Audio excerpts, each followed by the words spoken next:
السلام عليكم ورحمة الله وبركاته. نيجا جباب سنة سينا تكرم تنا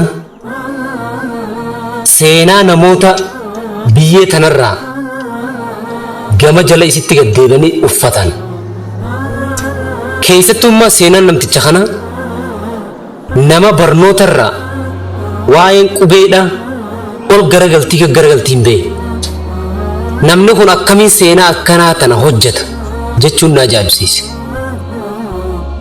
Namni kun nama waggoota 30 yookaan 40 duniyaa tanarraa eega deeman jiran boolla galan. Inni kun eenyu jechuu waan afaan qabna. Namtichi kun maqaan isaanii afaan oromootti Ahmad jedhama. Ahmad jechuun wana akuusu Muhammad irraa fuudhame. Muhammad irraa fuudhame Ahmad naannawa garii yeroo lafa baddaa Harargee keessa ol baatu Ahmad jedhama. Yeroo immoo gammoojjitti gad deebitu Ahmad jedhama. Isa kana Ahmad bakka tanatti Ahmad dhaddachooti. Dhaddachoon suni dhaddachoo abbaa saawaa jechuun beekama jira. Namtichi abbaa saawaa tiifataadha waan ta'eef abbaa saawaa jedhanii qabeenya loowwan baay'ee qaba. Amma isuma sanirraa abbaa saawaa jecha jiru kanarraa qabeenyi inni gaafsan qabu sun gara ilma isaa Ahmad kanatti as dabre. Ahmad kanatti as dabree abbaa qabeenya loowwanii yookaan saawaa waan jedhamu ta'e jechuudha. Mucaan kun ni guddate abbaan dhaddachoon suni Ahmad kana qofa dhale. Dhalee yerooniif isa kana guddisee bakka dargaggummaa isaatiin ga'u biraa deeme. Mucaan kun guddate egereensaa osoo hin citin nama ta'ee carraa barnootaan arganne ture. Deemee bakka namaa ga'ee guddatee gaafa Ahmad jaamee kophaasatti maqaan isaa moggaafamu waamamu ganda Ahmad ja'anii waaman waan inni hojjeteen nama ajaa'ibsiisa. Namni kun nama baratiin wanni inni hojjete maali jechuun ooltu. Namticha tokkootu Hussein Roobaa jedhanii ilma adeera isaati gaafsan ture. Hattuudha jedhan namtichi kun. Namticha hattuu kanaatu qabeenya nama ala bahee alaafu ala bahee aldhoodhee fida. Yeroo fidu namticha kana sababa isaatiif ittiin dubbatan jedhan namni qabeenya inni jalaa hate kun ittiin dubbata. Daaraktumaan deemaa dhufee Ahmad Roobaa keessanii Hussein keessanii waan akkana narraa fuudhee jedhanitti himatan. Qabeenya keessanirraa maal fuudhu? Loowwan yoo ta'es loowwan neefkaa akkam fuudhu? Qiyaasa sanii qiyaasee fi sanii olitti kennaaf jennama saniif. Inni kun Hussein Roobaa kana gabaabsee seenaa isaa keessatti akka malee nama guddaadha jedhan. Nama akka malee guddaa nama dibicha loonii sangaa jechuun boqoo micciiree fittii lafaan dha'ee qalu janfitti. Re'ee lama tanamaa haa taatu tasaa haa taatu fitti qalee nyaatee gala jedhan. Guyyuma kana fixee namni waa nyaatu bineensa ta'a jedhan. Diiggala ta'ee bakka diiggala bineensa horii kan keetirratti itti dhuftus ifitti ittiin dubbattuu jedhan. Nama guddaadha nama qabeessi cabsu.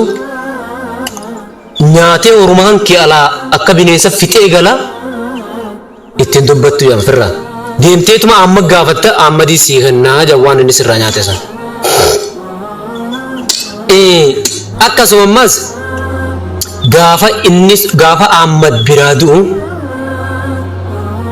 cidhaan kiyya na muraman jeebboo'ee jedha gattaa'ee Hussein. Edaa dhiirti waliif cidhaanii kanarraa bara. Cidhaan kiyya na muraman jeeboo'ee achi booda horii namaan fuune jennani. Hussein eega inni duniyaa irraa biraa deeme qabeenya namaa lagate jedhanii fuune. Namtichi kuni gaaf tokko Ahmad Daddachoo kun haala carraadhaan anniyya torba badiin itti galte jedhan.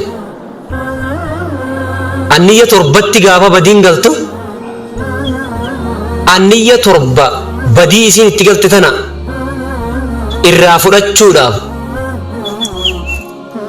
jala bahee hayyuu jala deeme jedhan. Ifii hayyuu miti jedhan. Gara laafummaadha akka malee qaba jedhan Ahmad. Ahmad Daddachoo namni hundi hiyyeessi dureessi biratti wal qixa jedhan. Nama hunda jaalata ija takkaan laala. Ammoo hayyuun ona niyya guutuudha isif jalaan hambisuu jedhan. Maaliif? Waan irra garaa bal'inaa fi qabeenya abbaa qabeenyaa waan ta'eef jalaan hambisuu jedhan. Gaafsan gaaddisa ta'anii anniyya torba badii irra murteessan. Gaaddisa kana keessatti lammiin tiyya badii tanaaf hin fudhatamtu hin hayyamuu jee waggaa torba anniyya torba irraa hidhame jedha. Warra dambirraas waggaa takka, warra malkarraa waggaa takka. Akkasuma jechuun anniyya torba afran kodheelleetiif sadeen sadacharraa waggaa torba hidhame. Inni mataa rifeensa gurraachaa deemee rifeensa adiin gale jedha. Ka addaatee rifeensisaa qaamni rifeensisaa buukiin rifeensisaa jijjiiramte gale jedha. Gaaf tokko akka naannoo Harargee kanatti Gurawa bulchiinsi gaafsan. Godinni uummata kanaa Gurawa. Ahmad Daddachoo hoggaanii fi mootummaan qabeenyatti haajame sangaa torba. Mootummaan qabeenyatti haajame sangaa isaa bichaa walitti dhaabanii gara sangaa 90 mootummaa geessan. Yeroo tana keessatti namuma qabeenyi kanaa biraa dhufu kan arguun qabaa jee mootichi wahii waraqaa barreessee Ahmad Daddachuutti nama erge. Hoggaa erge Ahmad Daddachoo waraqaan itti dhufnaan ka'ee deemee jedhan gara namtichaa. Gaafa Gurawa jaaran san jechuudha. Gaafa Gurooyni manni hidhaa Gurawaa jaarama. Gaafa manni hidhaa Ilijiyaasuu faan jaaramu fageenya waggoota hedduu. Gaafa kana namtichi kun namticha kana arguun qabaa jee waraqaa barreessee fitti erge. Ahmad Daddachoo yeroo tana keessatti namtichi amaartichi yeroo san waraqaa barreessee eeyduuniif marsee eeydota isaafis ergee ajjaabii godheefi jechuun eeguu ture. Ahmad Daddachoo yeroo tana namticha karabaattaa uffatee kophee warqii uffatee akkasi boonee zannatee deemu se'ee itti eege. Ahmad Daddachoo hoggaa deemaa dhufu waan nama ajaa'ibsiisu keessa asallansaa gubatee shaal tokko asirra kaayyatee marxoo isaa asitti hidhatee miilli isaa kunuu kan mooyni fottoyse mooyni dhodhoosee tarsaase deemaa dhufe yan. Hoggaa dhufee mee amma akkami jedhanii gaafatan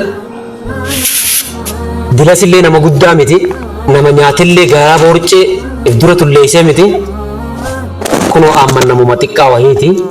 Namtichi kan laalee yaa Ahmad Daddachoo osoo si arkuu baadhee akkumaan si dhageessanitti haftee jedhanii jedha. Maalirraa hubatte waan kanarra?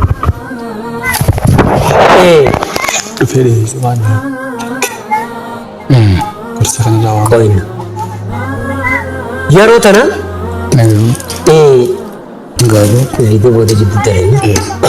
seenaa kanarraa mee waan hubannu bakka tana keessatti waan irraa hubannu asumaan mee haafis akka isin ibsuun barbaada. Egaa obboleeyyan Islaamaa seenaa diinaan darasaa nu biraan ga'e tana waa hedduu irraa barraa san keessaa an amma akka mataa kiyyatti wanni naa ife ta isiniifillee iftee jee yaadu seenaan tun duniyaan calqaa wajjii duniyaa qusatan horatan jechuudha. Ahmad Daddachoo jettee sun Ahmad Daddachoo sun egaa hoggaa achitti affeeramee dhufu namtichi silaa akkumaan si dhageessan inni irraa haftee hoggaa jiruun ni dinqisiifate. Maaliif duniyaa yoon qusatan horatanii guddatanii beekaman jechuudha. Kanaaf anamma gabaabsee seenaa tanarraa wanni naa gale duniyaa yoon qusatte horachuu dandeessaa namni qusanne bakka guddaa gahuu hin danda'u. Amma inni nu boonsee akkasitti maqaa inni yaasan ol kaase sun qabeenyaa fi waa hundaan ol kaase sun qusannaadhaan rakkatee biraa daaree biraa qullaa lafa deemee akkasitti nu mul'ise. Kanaafuu akka waan horannee qusannaadhaan fayyadamnu asumaan gabaabsee anis dhaammadha. Akkasuma mallee seenaan Ahmad Daddachoo dhaabbanna. Inni kun nama haalli isaa nama hiyyeessi gandasatti guddatudha. Hiyyeessa lammiirraa bira dhufee bira guddatu hedduunsaa inni ilmaan lama dhalee ilmaan lamaan isaa san biratti hiyyeessi isa bira jira. Qabeenya isaa kana dhiibbatee qabeenya isaa kana hojjetee isaa wajjin jiraatu yoo xiqqaate namoonni lakkoofsa waan sanii sirnaan beekan yeroo tanaaf dhabamullee gara nama 20 ni caala jedhamee. Namni kun nama akka malee garaa bal'ummaa qabu, nama akka malee arjaa, nama hisaaba arjummaa keessatti hin beekamne jechuudha. Inni kun gaaf tokko Harar shilingii takka duraa fuudhanii deemanii Harar dhaqan. Namtichi shilingii isaa fuudhee Harar dhaqe. Harar dhaqee nama kana sodaattee irraa haftee wanni jedhamu Ahmad Daddachoo biratti haasawame.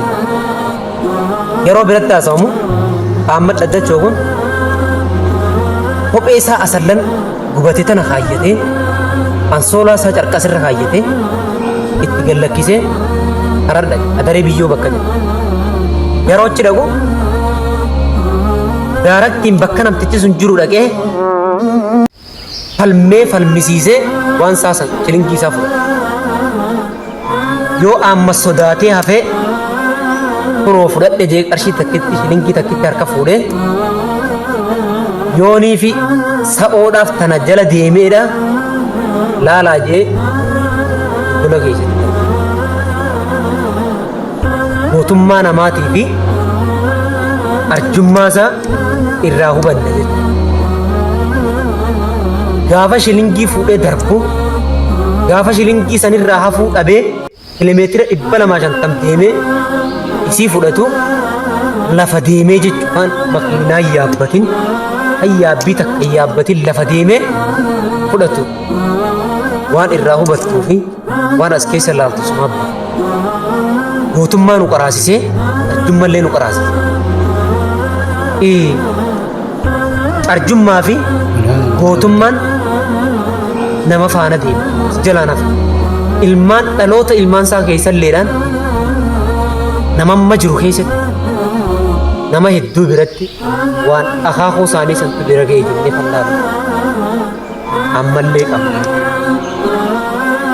Ahmad Daddachoo seenaan isaa osoo yeroo tana gatteenyee haasawa oollee hin dhumu. Kutaa kutaan ittuma fufti hanga seenaa isaa xumurutti faana bu'aan afeerra.